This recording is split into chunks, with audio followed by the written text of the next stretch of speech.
Module 16, Masters of Ink Painting. I, Dr. Rita Pratap, former head of the Department Drawing and Painting, University of Rajasthan. One of the first Japanese painters in the new ink technique, Sui Boku Ga, was Mokuan, Joetsu, Tanshu Shobun, Sheishu Toyo, Soen, and Tonshin. Szechuan Shukai and Soten were other great Japanese masters who worked in Japanese ink technique Sui Boku Ga, and Hatsu Boku splashed ink painted and created beautiful landscapes. One of the first Japanese painters in the new ink techniques Sui Boku Ga was Mokuan, who went to China in the mid-14th century and settled in the monastery near Hangzhou. He modeled his style so closely on that of Muchi to the extent even of using his seals that their works are often hard to tell apart. Mokuan and other Japanese pioneers in ink painting conformed themselves mainly to Zen subjects, but early in the 15th century the range was extended to include landscapes in the style of the Southern Sung Academy. Another artist of great importance is Josetsu, teacher of Tenshu Shubun, active about 1400, of whose mark only one is left as widely accepted painting, titled Catching a Catfish with a God. It is a hanging scroll, ink and slide colors on paper, and at present in the collection of Taizo Inn of Myoshin-ji, Kyoto, Japan. This hand scroll illustrates the fisherman standing on the shore of a little stream opposite a clump of bamboo holding his god, while from the stream a catfish observed the absurd and futile figure. In the distance is bare outline of a mountain, and above the painting are 31 poems by Zen priests, one of whom notes in his preface that this picture was painted as a screen for the shogun about 1413. Josetsu was, according to the tradition, the real founder of the monochrome ink painting. His pupil was Tensho Shubun. Complete mastery of the Sui Boku Ga was achieved by Tensho Shubun, who flourished from 1423 to 1458. He was a painter, sculptor, and administrator of the Shokugu-ji in Kyoto. In 1423, Shubun accompanied a Buddhist mission to Korea. As director of the painting office, he was the first officially recognized practitioner of the new Chinese style. He was indeed a fortunate choice for the post, for the precision and refinement of his brushwork and the breadth of his vision set a standard that all his followers in ink painting strove to emulate. He developed the current monastic mind landscape style. He retained Southern Shung elements which enhance the sense of expanding space. Houses and boat sunk deeply among trees and reeds, mists which separate planes, reduced figures walking hunched over, and thus archaized the Chinese models then becoming available. Just as Bompo transformed the orchid, so Shubun tried. Just as Bompo transformed the orchid, so Shubun turned the increasingly solid forms and closed space of Yuan and Ming works in the Hishakui tradition into evocative, almost transparent forms embracing a fluid space that appears to breathe and expand in the mist. No certain work from his hand survives, but the very sensitive landscape, reading in a hermitage in Bamboo Grove, has always been attributed to him. and is very close to his style. The scholar monk looks out from his thatched hermitage onto the real subject of the painting, poetic space, time, here unfold by languorous pines, and on the other side of the lake by the out-jetting banks and ring of misty mountains. His other painting, Studio of the Three Worthies, is a detail of a hanging scroll dated to 15th century and at present in the Shikiado Foundation, Tokyo. It is also a good example. Seishu Toyo flourished from 1420 to 1506. A student of Tensho Shubun, but customarily been ranked higher than Shubun, and the number of his known works compared with the master is considerable. Some 35 works can still, to some degree of certainty, be attributed to Seishu. He is also known as the greatest master of Japanese ink landscape. The name Seishu must have derived his most commonly used name from two teachers, Josetsu and Shubun. Having studied Zen painting at the Shokokuji in Kyoto under Shubun, he founded the Unkokuan studio at the southern western tip of Japan's main island, close to Chinese trade route. From 1467 to 1469, he accompanied a trade mission to China. There he came in contact with painters of the Qi school, followers of Tai Chin, who had put new life into the ink painting of the southern Shung academic tradition. Seishu paid a visit to Peking, where he was greatly honored. He also painted a mural sketching the courtyard side and directly experiencing Ming academic painting. From Ming bird and flower composition, he acquired the power to design on large scale that he later turned to effective use in his screen painting. This exposure to the massiveness, solidity, and relative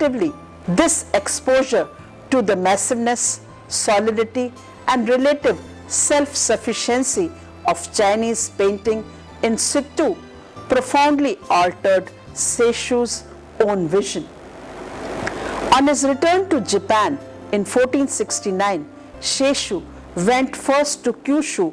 Then, after 3 years of traveling through Japan, he settled down in his own temple, the Unkokuan, in southern Honshu, where he remained until his death. Seishu's influence spread rapidly among his fellow painters, and very soon he had acquired an enormous reputation. By the age of 40, he was entitled to sign his own painting. For unlike Shubun, who continued to paint in Chinese manner all his life, Seishu had by this time totally absorbed the technique and principles of the Suiboku-ga and had succeeded in transforming it by the sheer power of his artistic personality into a Japanese style. He was also an accomplished exponent of the Sur Hatsa-buko, that is, splashed ink painting style, and of portraiture in the Zen manner, and also a master calligrapher. In a few landscapes painted at the end of his life, the most famous and often reproduced example is the one painted in 1495. Hatsubuko landscape Josui Soen, his disciple. It is a section of a hanging scroll, ink on 2 joint sheets of paper, and at present in the Tokyo National Museum. Its sharpness and dramatic tonal contrast belie the artist's inscription. My eyes are misty and my spirit exhausted. The landscape of full brush and rapid strokes is of peaked mountains in the hazy distance as seen from a low angle. a vegetated hilltop and a house at the foot, and two men in a boat can be made out through the misty atmosphere. Sheshu was 76 years of age when he did it, and he gave it to his pupil, seen as a recognition of the latter's enlightenment. Sheshu's greatest achievement of sustained composition and most famous of all landscapes is the so-called long landscape scroll. Dated 1486, it is a section of a hand scroll, ink and slate color on paper, and in the Mori Art Museum, Yamaguchi. It measures 18 meters and belonging to the Mori Daimyo family for many generations. She executed in 1486 at the age of 67. According to his signature and note at the end, the scroll depicts a series of Chinese scenes through 4 seasons, a landscape in transition through the seasons from spring to winter. The changes are imperceptible, yet one may see the fresh vegetation, and more exposed rocks of spring. The richer growth, soft mist, water, and great horizontal distance, and open windows of summer. The leisure hours after the harvest in the fall, and alongside the running theme of a Chinese city wall, the cool treeless snowy mountains, and finally the closed windows in the winter. Here, Sheshu included an occasional touch of color for seasonal effects. There are only 2 surviving paintings from a set of 4 seasons now in Tokyo National Museum. Detail of a long scroll depicting the 4 seasons. In the winter landscape, the hard angularity of the line and the cold, bleak tones of the ink are highly evocative of the sober mood of winter in all Japanese characteristics. Sheshu also painted a few paired 6-fold screens, one of the finest, flower and birds. It is ink and slate color on paper, Japan, and of Muromachi period, and at present in the Kosaku Zenterio collection, Tokyo. This painting illustrates the decorative development of monochrome painting at this time. Slight touches of red and green, while decorative, also contribute to the life-like quality of the birds and foliage. But certainly the placement of the elements of the composition, pine branch, pine trunk, reeds, rocks, flowers and cranes, is extremely arbitrary, almost as if the artist has selected these motifs and then disposed them onto the surface of the screen for maximum decorative effect. It is not yet an extreme decorative style, but motifs derived from China are here adapted to a different and Japanese taste. Sheshu painted, as did most of his colleagues, the Chinese landscape in Chinese style. Nevertheless, there are certain rare works by Muromachi masters in which monochrome ink is used to represent Japanese scenery. Another painting, the Promontory of Amano Hashidate, dated to 1420 to 1506, and at present in the National Museum, Tokyo. This painting shows the final achievement of Sheshu. Amano no Hashidate is the famous scene on Japan's sea coast. A long spit of land is painted on more than 30 sheets of paper patched together. They measure 69 by 35 inches. His landscape, Amano no Hashidate, the Bridge of Heaven. Detail 1502 to 1506, hanging scroll ink and light colors on paper and at present in the Japan Kyoto National Museum.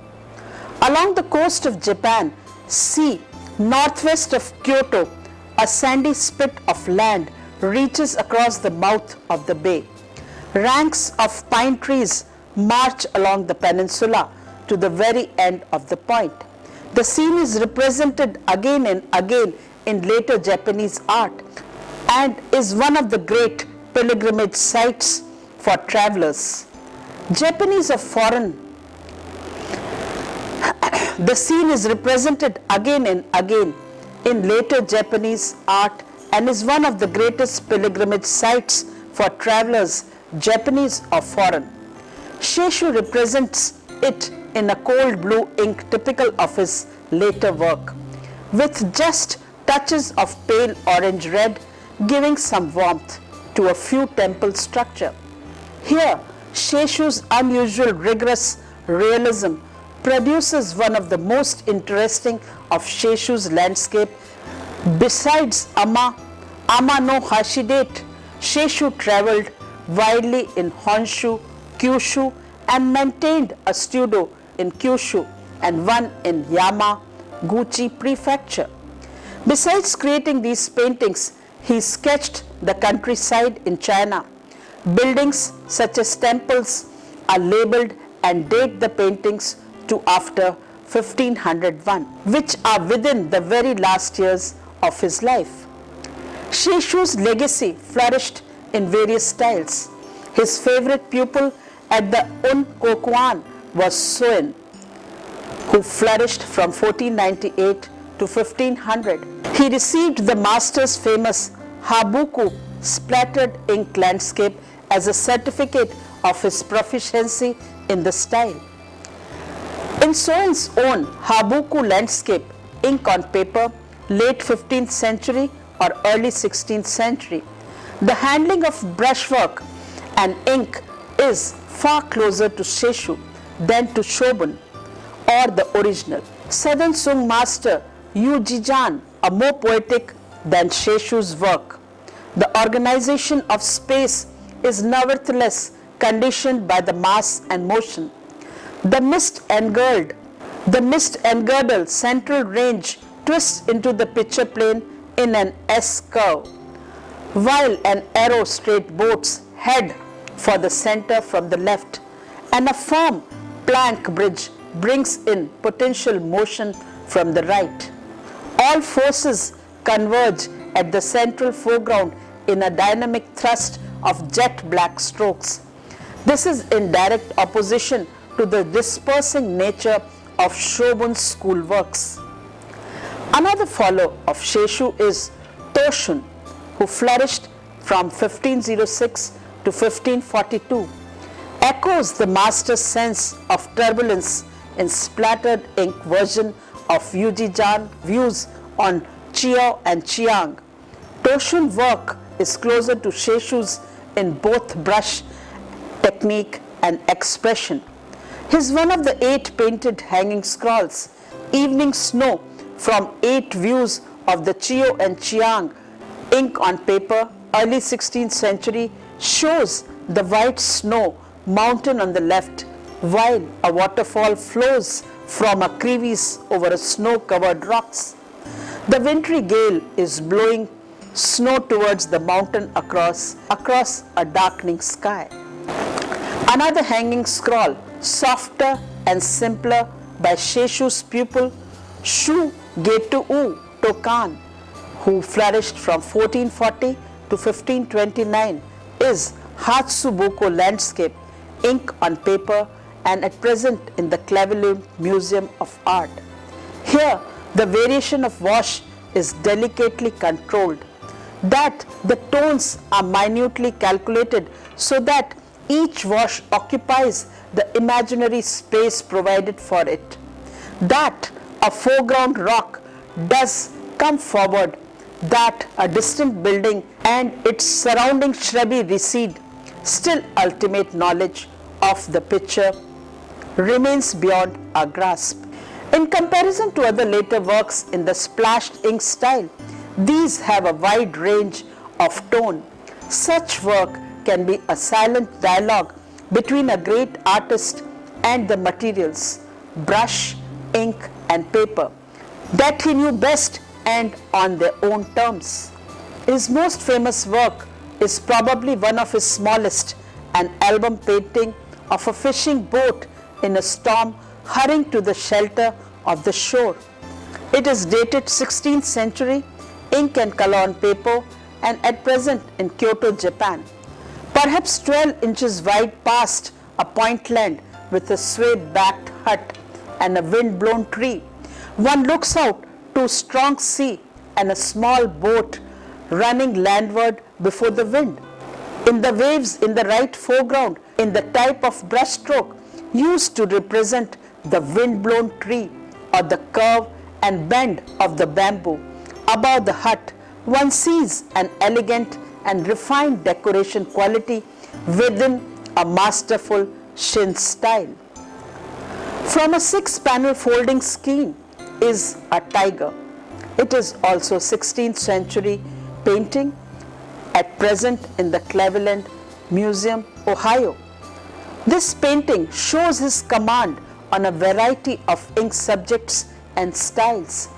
All this proves that Szechuan in this remote area had spent his life studying ink paintings by Chinese and Japanese masters, and by this time their works were widely copied and circulated, and constitutes yet another instance of the speed with which new ideas and artistic styles gained currency in Japan.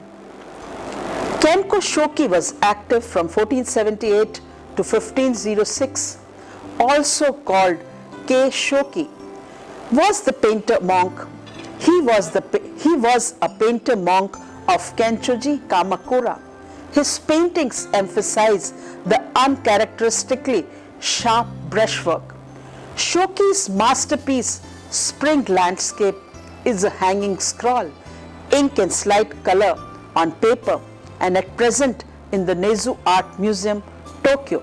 It represents a grotesque, hollowed out cliff with a small hut between its jaws, while beyond is a simplified view of mountain ranges and pines. Here is even more arbitrary brushwork.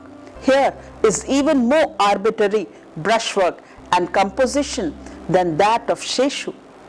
The rhythms of the rock, the twisting branches of the pine trees, and the gradation of the washes seem more calculated, even if brilliantly handled. Other painters who, like Szechu, were deeply influenced by Shoban included Bunsei, Jasuku and Soten, all active in Kyoto during the middle and later years of 15th century. Jasoku and Bunsei were famous chiefly for their portraits of Zen priests, as for example, the latter's magnificent portrait of Yuima Koji. It is a hanging scroll dated to 1457 and at present in the collection of Osaka, Japan. In an inscription on the upper half of the picture, the abbot Nanzenji, in an inscription on the upper half of the picture, the abbot of Nanzenji explains that a Zen priest, on converting his father's house into a monastery, commissioned from its main devotional image the portrait of his father as Yuima Vimalkirti, the scholarly disciple of Shakyamuni. It is remarkable not only for its realization of intense spiritual and intellectual force, but also for the masterly way in which Bunsei had blended the two quite different brush techniques, a nervous calligraphic line in the drawing of the ropes and a cool precision in the rendering of facial details. One generation earlier than Szechu was Soten or Oguri Tsukeshiji, who was active from 1398 to 1464, a feudal lord who, when faced with defeat, escaped and entered the Shokoji. As evidence of how this ink painting style came to be regarded, he was appointed official painter for the military government around 1463, but no certain works from his hand have been identified.